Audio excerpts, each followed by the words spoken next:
মেডিসিনারির thyroidectomy part 2-তে সবাইকে স্বাগতম। তো আমরা প্রসিড করি। আগের পার্টে আমরা হচ্ছে ইন্ডিকেশন, থাইরয়েড সার্জারি কী কী টাইপের রয়েছে, ইনভেস্টিগেশন, তারপর হচ্ছে পেপিলারি কার্সিনোমা অফ থাইরয়েড এবং ফলিকুলার কার্সিনোমা অফ থাইরয়েডের হচ্ছে ট্রিটমেন্ট সম্বন্ধে জেনেছি। এখন আমরা জানবো হচ্ছে অ্যানাপ্লাস্টিক কার্সিনোমা সম্বন্ধে। এটা যদিও পরীক্ষাতে আসে না, তারপর আমরা জানতে পারি। তো অ্যানাপ্লাস্টিক কার্সিনোমা হচ্ছে থাইরয়েড ম্যালিগন্যান্সির মধ্যে সবচেয়ে হচ্ছে ডেঞ্জারাস টাইপ। এটা আমরা আগে জানছি যে এটা 5% অফ অল থাইরয়েড ক্যান্সার এবং সেটা কিন্তু 60 to 80 ইয়ার্স গ্রুপের মধ্যে হয় এবং থাইরয়েড যে মেলিগনেন্সিগুলো মেনলি হচ্ছে ফিমেলদেরই বেশি হয়, কেননা তাদের হচ্ছে ইস্ট্রোজেন হরমোন বেশি এবং ইস্ট্রোজেন রিসেপ্টরের পরিমাণ বেশি, যেটা একটা positive risk factor for the thyroid malignancy. এবং অ্যানাপ্লাস্টিক কার্সিনোমা সেখানে কিন্তু হচ্ছে যে এফেক্টস উমেন মোর দেন মেন 3:2 হিসেবে, এবং সার্ভাইকেল লিম্ফ নোড ইনভলভমেন্ট কিন্তু 80% অফ দ্য অ্যানাপ্লাস্টিক কার্সিনোমার ক্ষেত্রেই আমরা দেখতে পারি এবং সেটা কিন্তু হচ্ছে একটা পেইনফুল মাস হিসেবে কিন্তু প্রেজেন্ট করে। থাইরয়েড লিম্ফোমাতে কিন্তু হচ্ছে পেইনলেস মাস হিসেবে থাকে, কিন্তু হচ্ছে যখন আমরা অ্যানাপ্লাস্টিক কার্সিনোমা বলতেছি তখন কিন্তু পেইনফুল লাম্প হিসেবে প্রেজেন্ট করে এবং 50% অফ দ্য পেশেন্টের ক্ষেত্রে এই বোনস এবং ব্রেইনে কিন্তু হচ্ছে সেটা মেটাস্টেসিস হতে পারে। তো এটার ট্রিটমেন্ট হচ্ছে আনস্যাটিসফ্যাক্টরি, মোস্ট ডেঞ্জারাস, অনেক সময় মেটাস্টেসিস হয়ে যায় এবং পেশেন্ট কিন্তু হচ্ছে মারাও যায়। তবে এটা কিছু হচ্ছে এটার কনজারভেটিভ ট্রিটমেন্ট রয়েছে।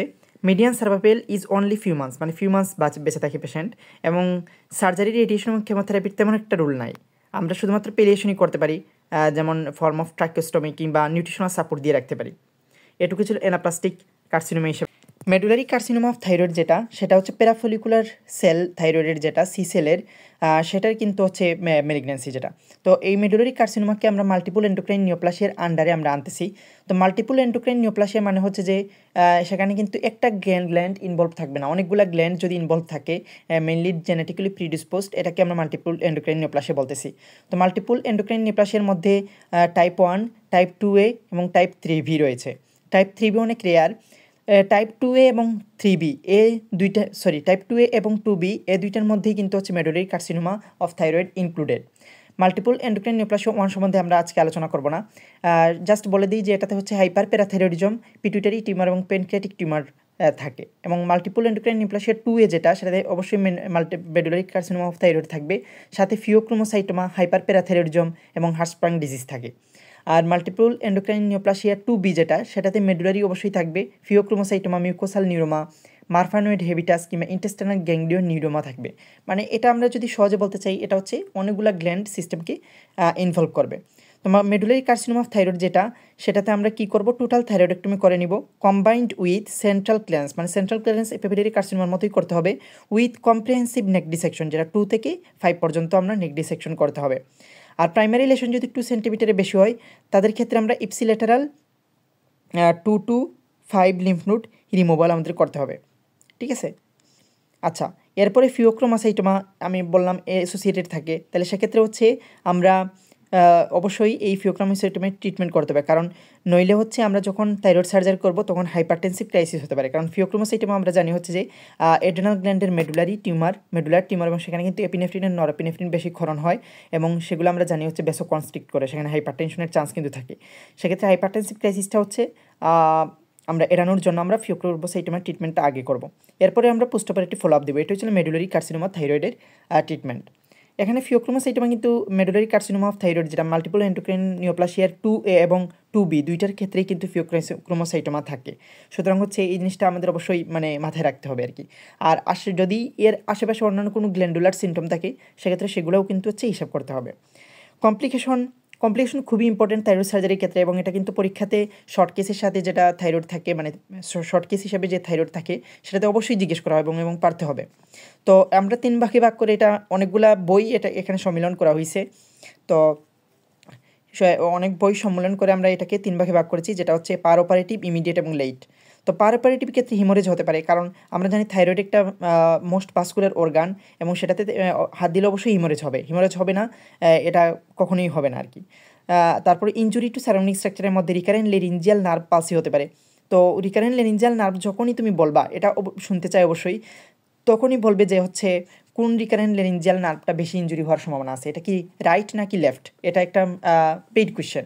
তাহলে সেক্ষেত্রে আমরা বলবো যে হচ্ছে থাইরয়েড সার্জারির ক্ষেত্রে right recurrent laryngeal nerve injury হওয়ার চান্স বেশি।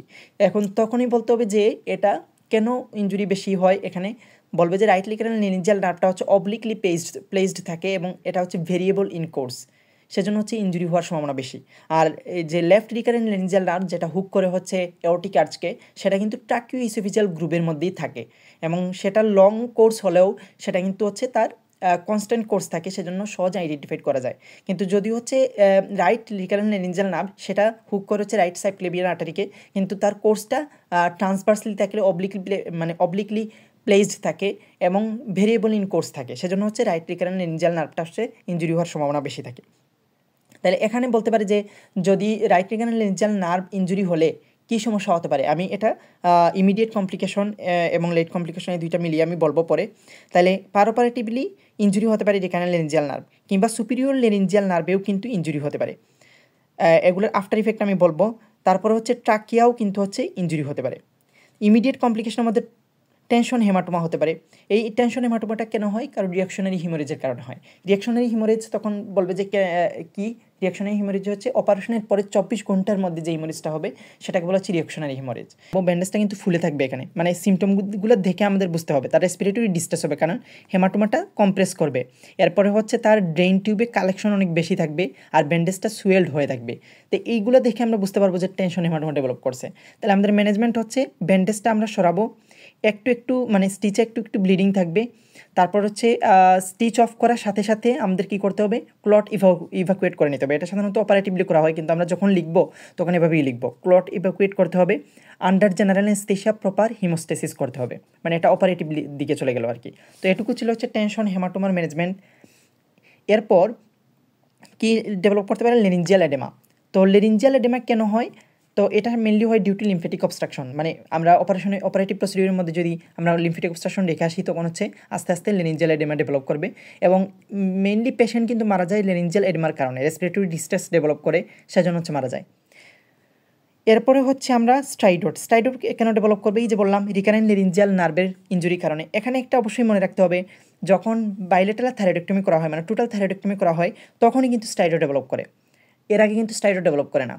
কারণ রিকারেন্ট লেরিঞ্জিয়াল নার্ভ কাকে সাপ্লাই দেয়? মোটর মাসল অফ দ্য লেরিংস্কের। এজন্য হচ্ছে রিকারেন্ট লেরিঞ্জিয়াল নার্ভ যদি দুই পাশেই ইনজুরি হয় তখন হচ্ছে মাসলগুলো কী হয়ে যায়, মানে আর ঠিকভাবে মেনটেন হতে পারে না, কোলাপস হয়ে যায় লেরিংস, যার কারণে স্টাইডোড ডেভেলপ করে।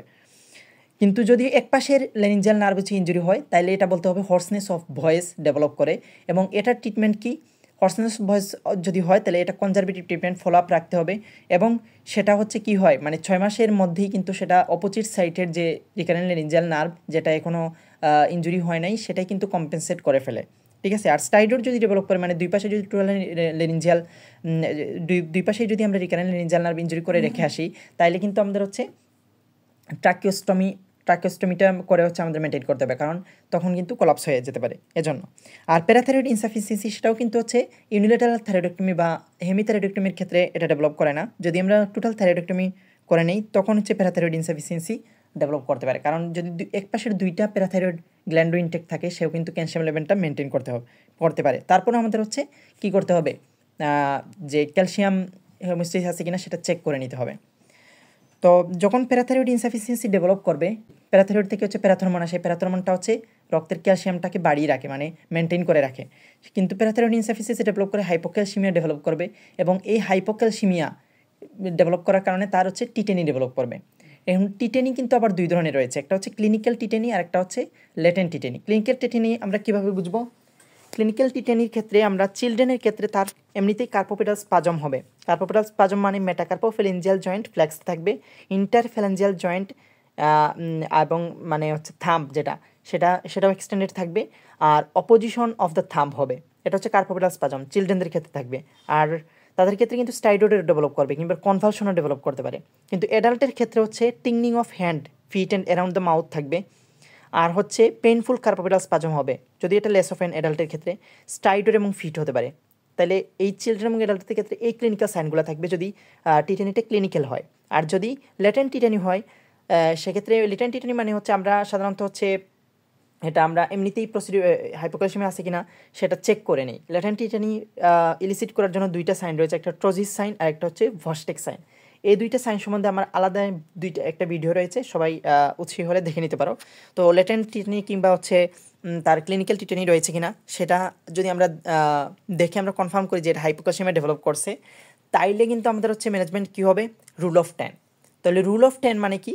রুল অফ 10 মানে হচ্ছে যে 10 মিলিলিটার ক্যালসিয়াম গ্লুকোনেট, যেহেতু হাইপোক্যালসিয়ামে আছে ক্যালসিয়াম গ্লুকোনেট সাপ্লিমেন্ট দিতে হবে, 10 millilitre calcium gluconate in 10% normal saline এবং ইন্টারভেনাস স্লোলি দিতে হবে 10 মিনিট ধরে। তাহলে এটা হচ্ছে প্যারাথাইরয়েড ইনসাফিসিয়েন্সি ডেভেলপ করলে বা হাইপোক্যালসিয়ামে ডেভেলপ করলে তার হচ্ছে ট্রিটমেন্ট। তারপরে নিউমোথোরাক্স, আমরা থাইরয়েড সার্জারি করার সময় যদি হচ্ছে আমরা যে নিচে যে লাংস রয়েছে তার আপার সাইডে যদি কোনো একটা ইনজুরি করে রেখে আসি, তখন নিউমোথোরাক্স ডেভেলপ করতে পারে। নিউমোথোরাক্স হলে আমরা নিউমোথোরাক্সের ট্রিটমেন্ট, সার্জিক্যাল যে ট্রিটমেন্ট রয়েছে সেভাবেই কিন্তু হচ্ছে আমরা করবো, ড্রেন টিউব দিয়ে দিব, কিংবা হচ্ছে সেকেন্ড ইন্টারকোস্টাল স্পেসে কিন্তু হচ্ছে একটা যে ছিদ্র করে আমরা এটাকে ইমিডিয়েট মেজার করতে হবে। লেট ট্রিটমেন্ট হিসেবে hypothyroidism, hypocalcemia, thyrotoxic storm, and infection, hypertrophic scar keloid, stitch granuloma কিংবা রিকারেন্ট থাইরোটক্সিকোসিস হতে পারে। তো এটুকুই ছিল হচ্ছে থাইরয়েড সার্জারি কমপ্লিকেশন হিসেবে। তো থাইরয়েড সার্জারি কীভাবে করা হয় এই জিনিসটা কিন্তু আমাদের জানতে হবে। থাইরয়েড সার্জারি আমরা যখন রুজ পজিশন দেখছিলাম না টনসিলেক্টমিতে, তো সেটার ক্ষেত্রে হচ্ছে যে শোল্ডারের নিচে কিন্তু হচ্ছে যে স্যান্ডব্যাগ রাখা হয়েছিল, আর নেকটা হচ্ছে হাইপার এক্সটেন্ডেড রাখা হয়েছিল এবং এর নিচে কিন্তু রিং রাখা হয়েছিল। তো এভাবেই কিন্তু থাইরয়েড সার্জারি পজিশন, মেনি রুজ পজিশনে। এবং ইনসিশনের ক্ষেত্রে ককার্স ইনসিশন দেওয়া হয়, যেটা হচ্ছে যেটা থিওডোর এমিল ককার, মানে থাইরয়েড সার্জারির জনক, যে ফাদার অফ থাইরয়েড সার্জারি, তিনি কিন্তু হচ্ছে এটা সর্বপ্রথম সার্জারি করেন। এবং ককার্স ইনসিশনটা দেওয়া হয় মেনলি হচ্ছে যে নচ আছে আমাদের মেনুব্রিয়াম স্টার্নের যে নচ রয়েছে, স্টার্নাল নচ, সেখান থেকে 2 সেন্টিমিটার উপরে একটা কার্বিলিনিয়ার উপরের দিকে যে কার্বের মুখ থাকবে এবং একটা ক্রিজের দিকে হচ্ছে আমরা একটা লিনিয়ার একটা ইনসিশন দিব। এবং এইটা হচ্ছে এটা মেনলি হচ্ছে কলার লাইন, মানে কার্ভিলিনিয়ার বলা হয়, যেটা কলার লাইন বলা হয়, এইটা আমরা দিব। এবং এর এলিভেশন অফ ফ্ল্যাপ উপরের দিকে আমরা কতটুকু পর্যন্ত করব, আমরা থাইরয়েড নচ পর্যন্ত করব, আর নিচের দিকে হচ্ছে আমরা আপ টু ক্লেভিকল পর্যন্ত হচ্ছে আমরা করে থাকি। তো এই ফ্ল্যাপগুলো উঠিয়ে কিন্তু আমরা হচ্ছে থাইরয়েড সার্জারি করি। অবশ্যই এটা জেনারেল অ্যানেস্থেসিয়া করতে হবে, আর পজিশনটা কিন্তু আমরা বলে ফেললাম। তাহলে এটুকুই কিন্তু হচ্ছে আমরা থাইরয়েড সার্জারি থেকে কোশ্চেনের মুখোমুখি হতে পারি। তো ধন্যবাদ সবাইকে। থাইরয়েডেক্টমি কিন্তু এটুকুই ফুল ছিল। তো আমরা নেক্সট হচ্ছে অপারেটিভ ইএনটি আরেকটা টপিক নিয়ে হাজির হতে পারি। সেই পর্যন্ত সবাইকে ধন্যবাদ।